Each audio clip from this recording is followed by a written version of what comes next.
They don't need to burn every book, just ban the right ones. Silence the people who ask too many questions, remove the names that fought too loudly, and strike out the chapters where resistance looked like survival. The law doesn't tell you what's illegal, they tell you what's unacceptable, what's unrealistic, what's too much.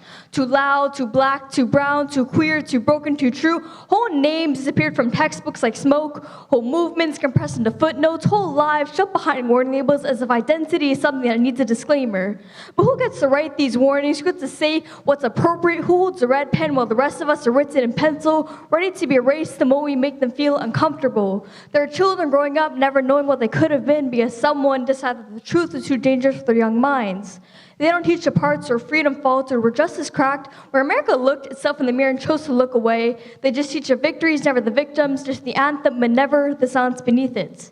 In Florida, they pulled the hill we climb off a classroom shelf because one voice was too brave for their curriculum.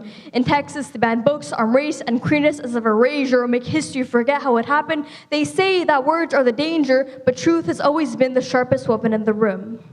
And they call it order, they call it protection, they say they're shielding the children, but what they're really doing is starving the soil where critical thought might grow. This isn't a glitch, this is a blueprint, a justice system built to protect power, not people, an education system built to produce silence, not thinkers, a legal system so full of loopholes and language it can erase entire life.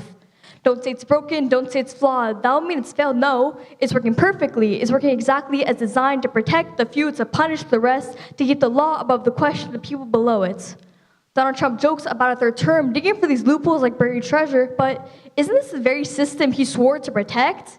He deports thousands and calls it ASMR like their suffering was meant to soothe him. It sickens me how easily they call him a leader while he's a convicted felon, joking about dating his own daughter, ranking women by their chest size like worth is measured in inches. He says he respects them, but the lawsuits say otherwise.